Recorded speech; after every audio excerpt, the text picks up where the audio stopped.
Hello friend, welcome to quick study. आज का जो हमारा टॉपिक है वह है क्षेत्रमिति। ठीक है, कौन सा टॉपिक है हमारा? क्षेत्रमिति का हमारा टॉपिक है। ठीक है, आज हम यहाँ पर क्या करने वाले हैं, क्षेत्रमिति 2D के कुछ इंपॉर्टेंट क्वेश्चन यहाँ पर कवर करेंगे। ठीक है, जो कि आपके एग्जाम के लिए इंपॉर्टेंट है, जिन पर सीधे पेपर में क्वेश्चन पूछ लिए जाते हैं। तो इसमें हम सबसे पहले लेते हैं समबाहु त्रिभुज। क्या देखेंगे हम यहाँ पर? हम देखेंगे समबाहु त्रिभुज। समबाहु त्रिभुज को कवर करेंगे। सबसे पहले हम समबाहु त्रिभुज को कवर करेंगे। तो सबसे पहले हम बनाते हैं हम यहाँ पर समबाहु त्रिभुज। तो जैसे हमने यहाँ पर बना लिया समबाहु त्रिभुज। तो समबाहु त्रिभुज में क्या होता है, इसकी तीनों भुजाएं क्या होती हैं? बराबर होती है समबाहु त्रिभुज की। ठीक है, अब समबाहु त्रिभुज बना लिया। समबाहु त्रिभुज बनने के बाद में अब हमें इसके बाहर एक ले लेते हम विरत, जो क्या हो जाएगा हमारा परिविरत। जो क्या हो जाएगा हमारा परिविरत हो जाएगा। ठीक है, तो नाम लेते हैं ए, बी और सी, और यहाँ पर ऊपर से लंब डाल देते हैं। यहाँ पर क्या हो जाता है डी। यहाँ पर हमारा नाम है डी, और इसके अंदर भी हमने इसी वाले पॉइंट से, ये जो पॉइंट है, इसी वाले पॉइंट से हमने अंदर भी क्या बना लिया, एक विरत बना लिया। इसी वाले पॉइंट से, इस वाले केंद्र से हमने अंदर भी एक विरत बना लिया। अब यहाँ से लेकर के ये जो है और यहाँ तक जो है, ये क्या होगा हमारे यहाँ पर बाहर वाले विरत के लिए कैपिटल आर, और ये जो अंदर जो विरत है इसके लिए यहाँ पर क्या हो जाएगा, ये स्मॉल आर, यहाँ से यहाँ तक। ठीक है, तो चलिए शुरू करते हैं।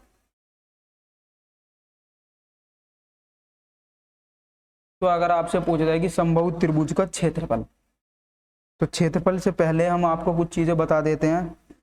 ये जो हमारा जो एक केंद्र है, पॉइंट है, ये क्या हमारा जो केंद्र है इसका, तो ये हमारे लिए क्या होगा, इसे ही हम क्या कहेंगे, अंतः केंद्र। इसे हम क्या बोल लेंगे, अंदर वाले विरत के लिए अंतः केंद्र बोल लेंगे। और इसे कोई हम बाहर वाले विरत के लिए हम क्या बोल देंगे, परिकेंद्र। ठीक है, और इसे ही हम क्या बोल देंगे, लंब केंद्र। और इसे ही हम क्या बोल देंगे, केंद्रक कहेंगे। तो आपको याद रखना है, जो समबाहु त्रिभुज होता है, तो समबाहु त्रिभुज में जो केंद्र होता है वो ही अंतः केंद्र, परिकेंद्र, लंब केंद्र और केंद्रक होता है। इतनी बातें आपको समझ आ गई। चलते हैं अब हम नेक्स्ट पर। अब एडी की बात करते हैं। एडी, ठीक है, जो एडी है ये क्या हमारी माध्य का, क्या है ये, माध्य का। और एडी ही हमारा क्या है, लंबी भाजक। क्या है, लंबी भाजक भी क्या है हमारा, एडी है ना, लंबी भाजक। और एडी ही हमारी क्या होगी, ऊंचाई। और एडी ही हमारी क्या होगी, कोण द्विभाजक। क्या हो जाएगी, कोण द्विभाजक। तो पेपर में क्वेश्चन पूछा जाता है, जो इसका केंद्र होता है वो क्या होता है, वही अंतः केंद्र होता है, वही परिकेंद्र होता है, वही लंब केंद्र होता है, वही केंद्रक होता है। इसी तरीके से जो हमारा त्रिभुज बन रहा है, जो इस पर जो ऊपर से लंब डाल रहा है एडी, तो यही हमारी माध्यक होगी इसके लिए, समबाहु त्रिभुज के लिए। यही हमारा लंब केंद्र होगा, यही हमारी ऊंचाई होगी, और यही हमारा कोण द्विभाजक होगा। तो चलिए शुरू करते हैं। अब हम करते हैं समबाहु त्रिभुज के इंपॉर्टेंट फॉर्मूले। ठीक है, जिन पर पेपर में सीधा सीधा क्वेश्चन पूछा जाता है। तो सबसे पहले हम देखेंगे समबाहु त्रिभुज का क्षेत्रफल। तो समबाहु त्रिभुज का जो क्षेत्रफल होता है वो होता है √3/4 भुजा स्क्वायर। ठीक है, आपको याद रखनी ए क्या यहाँ पर हमारी भुजा समबाहु त्रिभुज की। ठीक है, अगर आपसे समबाहु त्रिभुज की ऊंचाई पूछी जाए, ऊंचाई h बराबर होगी √3/2 ए। और अगर आपसे इसको पूछा जाए कि स्मॉल आर क्या, अंतःविरत की त्रिज्या, अंतःविरत की त्रिज्या, तो वो क्या होगी, a/2√3। और अगर आपसे पूछा जाए कि बाह्य विरत की त्रिज्या क्या होगी,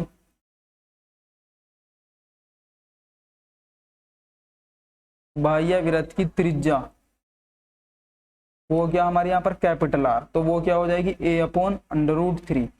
तो यहाँ पर 2 नहीं रहने का। ठीक है, तो आप इस तरीके से याद रख सकते हैं। और अगर आपसे यहीं पर ही पूछा जाए कि परिवृत्त का क्षेत्रफल और अंतःवृत्त के क्षेत्रफल का अनुपात क्या होता है, क्योंकि पेपर में यहाँ से पेपर में क्वेश्चन पूछा जाता है कि परिवृत्त का क्षेत्रफल, परिवृत्त का क्षेत्रफल अपॉन अंतःवृत्त का क्षेत्रफल, अपॉन अंतःवृत्त का क्षेत्रफल का अनुपात क्या होगा। तो आपको याद रखना 4/1 तो होगा 4/1। और इसी तरीके से परिवृत्त की त्रिज्या अपॉन अंतःवृत्त की त्रिज्या, अंतःवृत्त की त्रिज्या का अनुपात क्या होगा, तो 2/1। ठीक है, दोनों ही इंपॉर्टेंट हैं। चलते हैं नेक्स्ट पेज पे। अब आपको एक और फॉर्मूला याद रखना होगा। अगर आपके सामने इस तरीके से फिगर दे दी जाए, एक समबाहु त्रिभुज है, ठीक है, ये होगा एक समबाहु त्रिभुज है ए बी सी। अब समबाहु त्रिभुज पर यहाँ पर कोई एक पॉइंट है, बिंदु है, ठीक है, और ये जो है इसके जो तीनों कोण है इनको क्या कर दिया, इनको द्विभाजक कर दिया। और इसी तरीके से जैसे एंगल का करा, इसी तरीके से भुजा का भी कर दिया। अब भुजा से यहाँ पर लंब डाल दिया गया।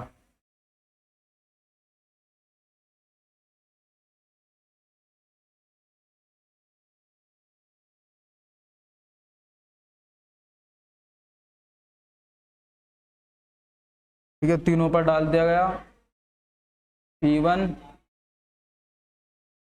P2 और P3।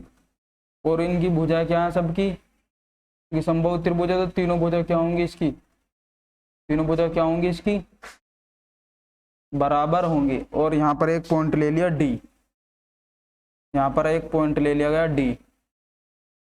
ठीक है, तो अब हम यहाँ पर लेते हैं त्रिभुज BDC का क्षेत्रफल, त्रिभुज BDC का क्षेत्रफल। तो त्रिभुज BDC का क्षेत्रफल कैसे लेंगे, 1/2, आधार क्या होगा यहाँ पर A, और हाइट क्या होगी यहाँ पर P1। ठीक है, इसी प्रकार हम इसका निकाल सकते हैं यहाँ पर ADC का भी क्षेत्रफल, ADC का क्षेत्रफल। अब हमने इसी प्रकार निकाल लिया AD, इस वाले का निकाल चुके हम इसका। इसी प्रकार ADC का निकाल लेंगे, ADC का क्षेत्रफल क्या, 1/2, आधार A, लंब क्या होगी, हाइट क्या होगी P2। इसी प्रकार इसका भी निकाल लेंगे ABD का, इसका ABD का क्षेत्रफल। तो ABD का क्षेत्रफल हम इस तरीके से निकाल लेंगे, 1/2 भुजा A इंटू हाइट क्या होगी P3, निकाल लिया। अब हम तीनों को क्या कर देंगे, जोड़ देंगे। जब हम इन तीनों को जोड़ देते हैं, इक्वेशन फर्स्ट, इक्वेशन सेकंड और इक्वेशन थर्ड, तो तीनों को हम क्या कर देते हैं, हमने क्या करा, तीनों को जोड़ दिया। तीनों को जोड़ने के बाद में अब तीनों को जैसे हम जोड़ देते हैं, पूरा क्या बन गया, समबाहु त्रिभुज का क्षेत्रफल, ये क्षेत्रफल और समबाहु त्रिभुज का क्षेत्रफल। तो हम यहाँ पर क्या लिखेंगे, समबाहु त्रिभुज का क्षेत्रफल तो क्या होता है, √3/4 भुजा स्क्वायर। और हम यहाँ पर हम तीनों को ले लेंगे ना, क्योंकि तो 3 पार्ट थे ये, तो तीनों को ले लेंगे यहाँ पर। तो 1/2 A into P1 plus 1/2 A into P2 plus 1/2 into A into P3 equal to समबाहु त्रिभुज का क्षेत्रफल। क्योंकि इधर क्या होगा, समबाहु त्रिभुज का क्षेत्रफल, इधर यहाँ जो तीन थे, जो हमारे समबाहु छोटे छोटे जो त्रिभुज बने, तो तीनों का क्षेत्रफल हमने क्या कर लिया, ऐड कर लिया। अब यहाँ से हम कॉमन क्या लेंगे, 1/2 और A यहाँ पर हमारा क्या कॉमन है, अंदर क्या बचा P1 प्लस P2 बचा, यहाँ पर क्या बचा P3, तो इजकल टू √3/4 A स्क्वायर। ए से ये वाला एक चला जाएगा, 2 से ये वाला 2 चला जाएगा, तो हमारे पास फॉर्मूला क्या बना है, P1 plus P2 is equal to P3 √3/2a। ठीक है, और आपको ये भी पता है कि h बराबर क्या था हमारा फॉर्मूला, √3/2a। तो ये h की क्या वैल्यू आ गई, P1 plus P2 plus P3। आप इस तरीके से भी इस फॉर्मूले को याद कर सकते हैं, इस पर सीधा सीधा क्वेश्चन पेपर में पूछ लिया जाता है।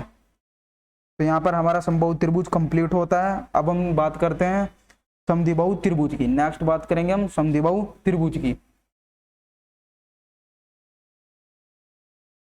तो नंबर 2 पॉइंट क्या हो जाएगा हमारा, समद्विबाहु त्रिभुज। समद्विबाहु त्रिभुज, तो सबसे पहले बात करते हैं समद्विबाहु त्रिभुज किसे कहते हैं। तो समद्विबाहु त्रिभुज वो त्रिभुज होता है जिसकी दो भुजा क्या होती हैं, बराबर होती हैं। ठीक है, और तीसरी भुजा अलग होती है, या दो भुजा बराबर होती है, एक भुजा अलग होती है। तो नामकरण कर देते हैं ए बी सी। यहाँ से लंब ले लेते हैं, ये डाल दे अपना लंब, ये होगा एंगल डी। तो इसकी दो भुजा तो ये बराबर होगी, और ये भुजा क्या होगी, इसकी अलग होगी। ठीक है, यहाँ से यहाँ लो क्या होगा, ये ए। अब पेपर में क्वेश्चन क्या पूछा जाता है, पेपर में सीधा सीधा फॉर्मूले पर क्वेश्चन होता है। आपसे पूछ लिया जाता है कि समद्विबाहु त्रिभुज की ऊंचाई। तो समद्विबाहु त्रिभुज की पेपर में ऊंचाई पूछ ली जाती है। तो ऊंचाई h बराबर क्या होगी, 1/2 √4b² माइनस के a²। और अगर आपसे पूछ लिया जाए कि समद्विबाहु त्रिभुज का क्षेत्रफल पूछ लिया जाए, तो आपको याद रखना होगा भुजा डिवाइड बाय 4 √4b² माइनस के a²। ठीक है, अब बात करते हैं थर्ड की। तो अब हम यहाँ पर बात करेंगे किसकी, विषमबाहु त्रिभुज की। विषमबाहु त्रिभुज वह त्रिभुज होता है जिसकी तीनों भुजा क्या हो, बराबर न हो। ठीक है, इसकी कोई सी भी भुजा आपस में बराबर नहीं होती, विषमबाहु त्रिभुज। अब ये क्या हमारे पास एक विषमबाहु त्रिभुज है, ए बी सी, ये ए है, ये बी है, ये सी है। ठीक है, तो इसका परिमाप का फॉर्मूला क्या होगा, एस बराबर के a plus b plus c by 2। और विषमबाहु त्रिभुज का अगर आपसे क्षेत्रफल पूछ लिया जाए, क्या पूछ लिया जाए, इसका आपसे क्षेत्रफल पूछ लिया जाए, ये इसका परिमाप हो गया। अगर आपसे इसका विषमबाहु त्रिभुज का क्षेत्रफल पूछ लेते हैं, तो क्षेत्रफल होगा इसका √s और s-b और s-c। ठीक है, और एक और फॉर्मूला इसके क्षेत्रफल का, वो भी आप याद कर लेना। ये क्या होगा, हमारा एक एंगल होगा थीटा, तो a into c into sine theta. ठीक है, इन दोनों भुजाओं का गुणनफल इंटू साइन थीटा। और अगर आपसे पूछ लेता है कि विषमबाहु त्रिभुज की अंत त्रिज्या क्या होगी, ठीक है, तो स्मॉल आर क्या होगी, तो स्मॉल आर बराबर क्या होगा, तो आपको याद रखना डेल्टा अपॉन एस। ये क्षेत्रफल को डेल्टा से हम यहाँ पर डिनोट कर देंगे। ठीक है, और कैपिटल आर क्या होगी, a b c upon 4 delta, या फिर आप क्षेत्रफल कह सकते हैं। मोस्ट इंपोर्टेंट फॉर्मूले हैं दोनों, आपको ये याद रखने हैं। अब आगे चलते हैं।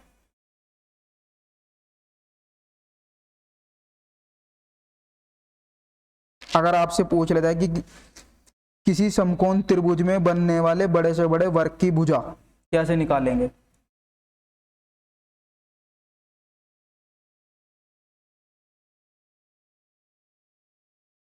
किसी समकोण त्रिभुज में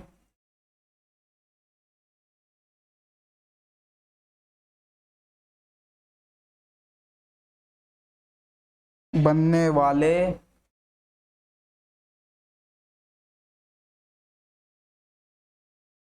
बड़े से बड़े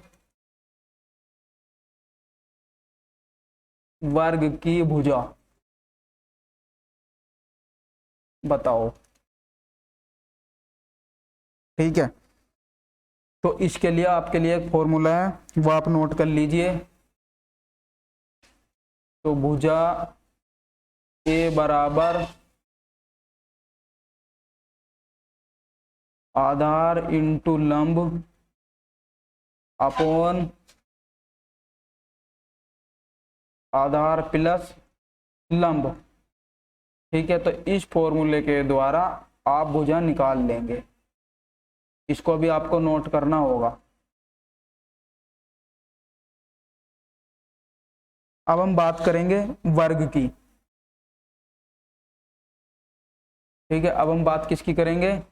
तो हम बात करेंगे वर्ग की। कौन सा पॉइंट है? फोर्थ। तो फोर्थ हमारा क्या होगा? वर्ग। अब हम यहाँ पर देखेंगे वर्ग। तो वर्ग क्या होता है? वर्ग की जो चारों भुजाएं होती हैं वे क्या होती हैं? बराबर होती हैं। ये भी ए, ये भी ए, ये भी ए और ये भी ए। ठीक है, और जो वर्ग के जो विकर्ण होते हैं वो भी क्या होंगे? आपस में बराबर होंगे। तो जैसे कि अब मैं इनको अलग नाम से यहाँ पर नोट कर देता हूँ। ये D1 होगा और ये होगा D2। तो D1 D2 क्या है? ये D1 और D2 क्या है? ये विकर्ण है।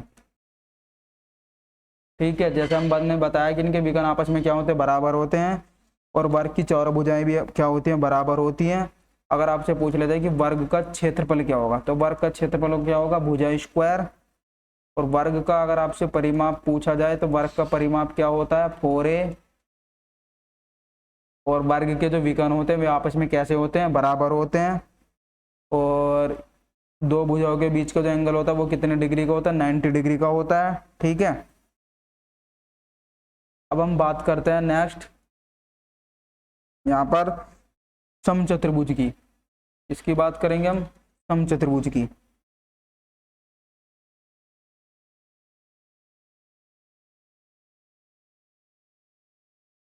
समचतुर्भुज की तो हम बना लेते हैं यहाँ पर आपके सामने फिगर।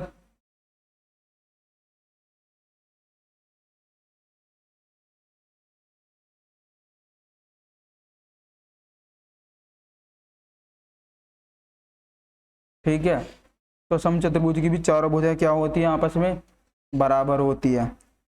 बट आपको याद रखना है जो इनके जो विकर्ण होते हैं वो आपस में बराबर नहीं होते। सही है, जो इसके विकर्ण होते हैं वो आपस में बराबर नहीं होते। D1 not is equal to D2। तो अगर आपसे पूछा जाए कि समचतुर्भुज का क्षेत्रफल क्या होता है, तो नोट कीजिए समचतुर्भुज का क्षेत्रफल का फॉर्मूला क्या होगा? इसका क्षेत्रफल, अगर आपसे क्षेत्रफल पूछा जाए कि 1/2 D1 इंटू D2, पहला विकर्ण इंटू दूसरा विकर्ण। और परिमाप क्या होता है? तो परिमाप क्या होगा? 4a। ठीक है, और एक और फॉर्मूला नोट कीजिए क्षेत्रफल का, ये भी बहुत जगह काम आता है। भुजा स्क्वायर इंटू साइन थीटा। चलते हैं नेक्स्ट। नेक्स्ट हम यहाँ पर कवर करेंगे आयत, रेक्टेंगल।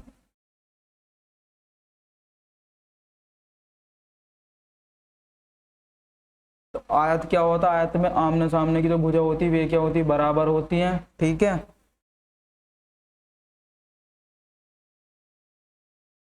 तो आयत का क्षेत्रफल क्या होगा? आयत का क्षेत्रफल क्या होता है? लंबाई इंटू चौड़ाई। ठीक है, और आयत का परिमाप क्या होगा?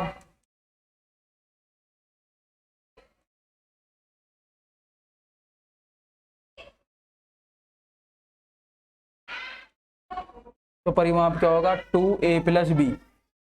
ठीक है, अब नेक्स्ट क्या है? नेक्स्ट हम बात करेंगे यहाँ पर किसकी? समांतर चतुर्भुज की। नेक्स्ट पॉइंट है हमारा समांतर चतुर्भुज।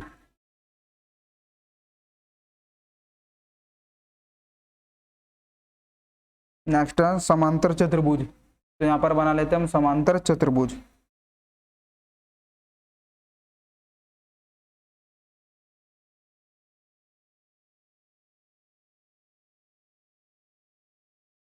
ये समांतर चतुर्भुज के क्या होंगे? विकर्ण। अब यहाँ से यहाँ पर परपेंडिकुलर डाला, लंब यहाँ पर डाल दिया, और इसी तरीके से इस वाली भुजा पर भी यहाँ पर डाल दे लंब। ठीक है, ये इसकी भुजा होगी।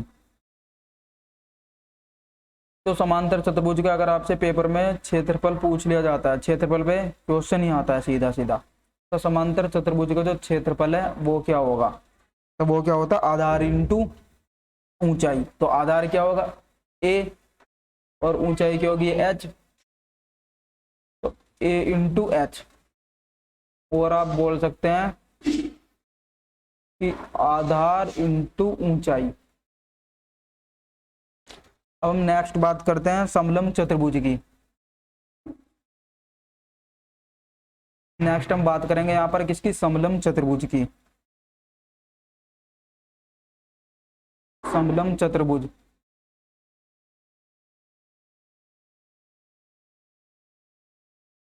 तो समलंब चतुर्भुज में क्या होता है, दो भुजा जो होती हैं वे एक दूसरे के समांतर होती है और दो भुजा क्या होती है वे असमांतर होती है।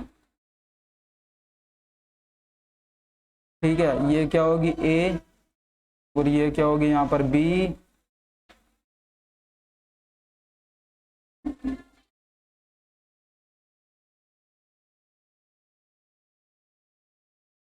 तो समलंब चतुर्भुज पर भी पेपर में क्वेश्चन आता है समलंब चतुर्भुज के क्षेत्र पर। तो समलंब चतुर्भुज का क्षेत्र का फॉर्मूला क्या होता है 1/2 इंटू दोनों जो ये समांतर भुजाएं हैं इनका योग, दो समांतर भुजाओं का योग और इनके बीच की हाइट इंटू एच।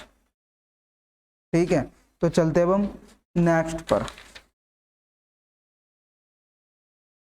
नेक्स्ट हम कवर करेंगे यहाँ पर षष्ठभुज। क्या कवर करेंगे, षष्ठभुज को कवर करेंगे।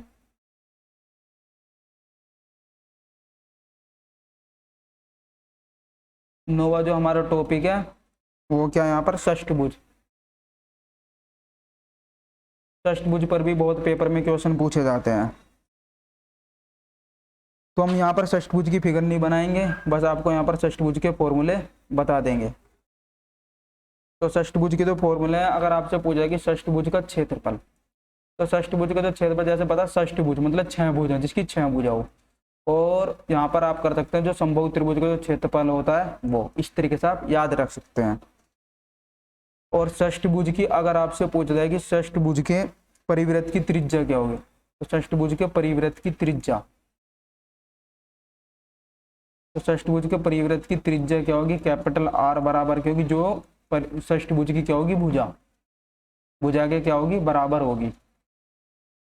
अगर आपसे पूछा जाए कि षष्ठभुज के अंतःवृत्त की त्रिज्या, षष्ठभुज के अंतःवृत्त की त्रिज्या क्या है, त्रिज्या स्मॉल आर बराबर के √3/2a। या फिर आप इसको इस तरीके से भी याद रख सकते हैं, जो आपका समबाहु त्रिभुज होता है, समबाहु त्रिभुज की जो हाइट होती है वो किसके बराबर होती है, वो होती है षष्ठभुज की अंतःवृत्त की त्रिज्या के।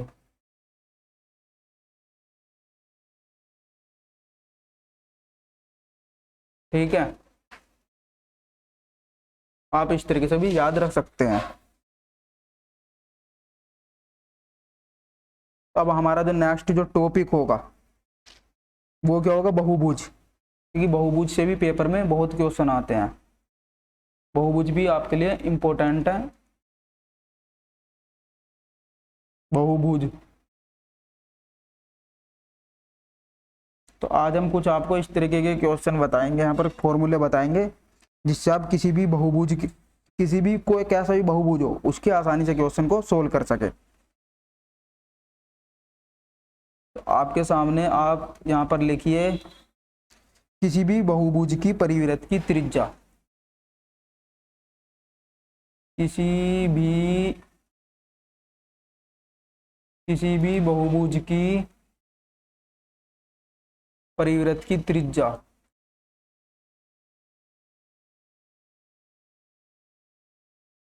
परिवृत्त की त्रिज्या कैसे निकालोगे, तो कैपिटल आर बराबर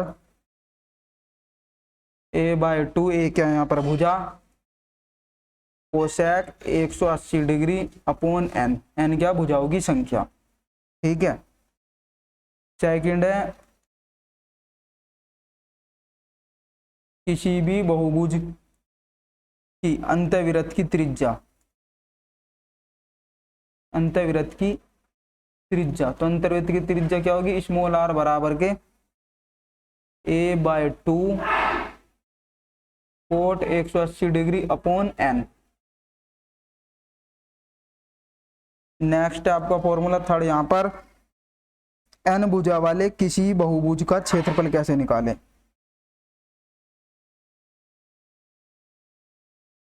एन भुजाओं वाले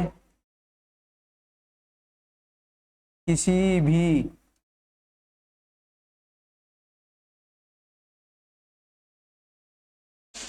बहुभुज का क्षेत्रफल,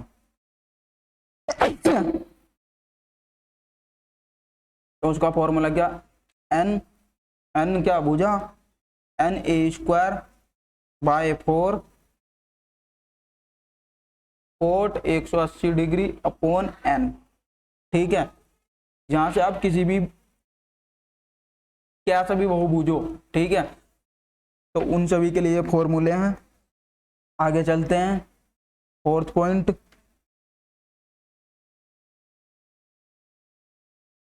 ये टॉपिक चल रहा है अभी। अगर कह दी बहुभुज के सभी अंतःकोणों का योग, तो बहुभुज के सभी अंतःकोणों का योग, सभी अंतःकोणों का योग या फिर योगफल कैसे निकालेंगे, तो उसका फॉर्मूला 2n-4 इंटू 90 डिग्री। अगर यहीं पर ही आपसे पूछ लेते कि प्रत्येक का निकालना हो, तो आप क्या कर दोगे, यहाँ पर 2n-4 into 90 degree divide by n, तो यहाँ से क्या निकल जाएगा, प्रत्येक अंतःकोण, तो क्या निकल जाएगा, प्रत्येक अंतःकोण निकल जाएगा, प्रत्येक अंतःकोण, ठीक है। नेक्स्ट नोट कीजिए, सभी बाह्य कोणों का योग, तो सभी बाह्य कोणों का योग कितना होता है बहुभुज में, सभी बाह्य कोणों का योग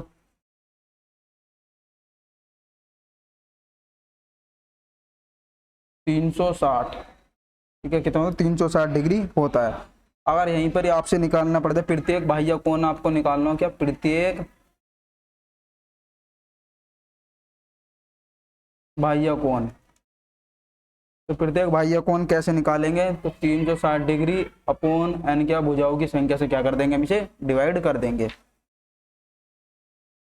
यहाँ पर एक और क्वेश्चन बनता है कि बहुभुज में विकर्णों की संख्या भी पूछ ली जाती है, तो विकर्णों की संख्या कैसे निकाल लेंगे, विकर्णों की संख्या, तो विकर्णों की संख्या निकालने के लिए आपके लिए फॉर्मूला n-3 डिवाइड बाय 2, ठीक है। तो इस फॉर्मूले से आप निकाल सकते हैं, मोस्ट इंपॉर्टेंट है क्योंकि पेपर में क्वेश्चन इस फॉर्मूले पर बहुत ज्यादा पूछ लिए जाते हैं।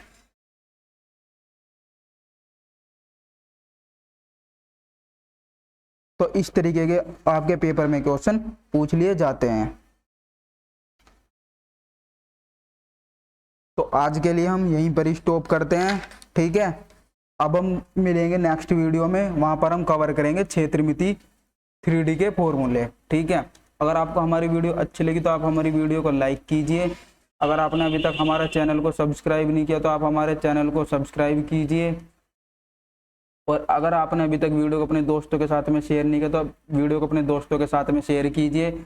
और आप हमारे टेलीग्राम चैनल को भी ज्वाइन कर सकते हैं। आप हमारे टेलीग्राम चैनल को ज्वाइन करने के लिए आपको क्या करना होगा, टेलीग्राम पर क्विक स्टडी -2 सर्च करना होगा, वहाँ पर आपको इस क्लास की PDF भी मिल जाएगी।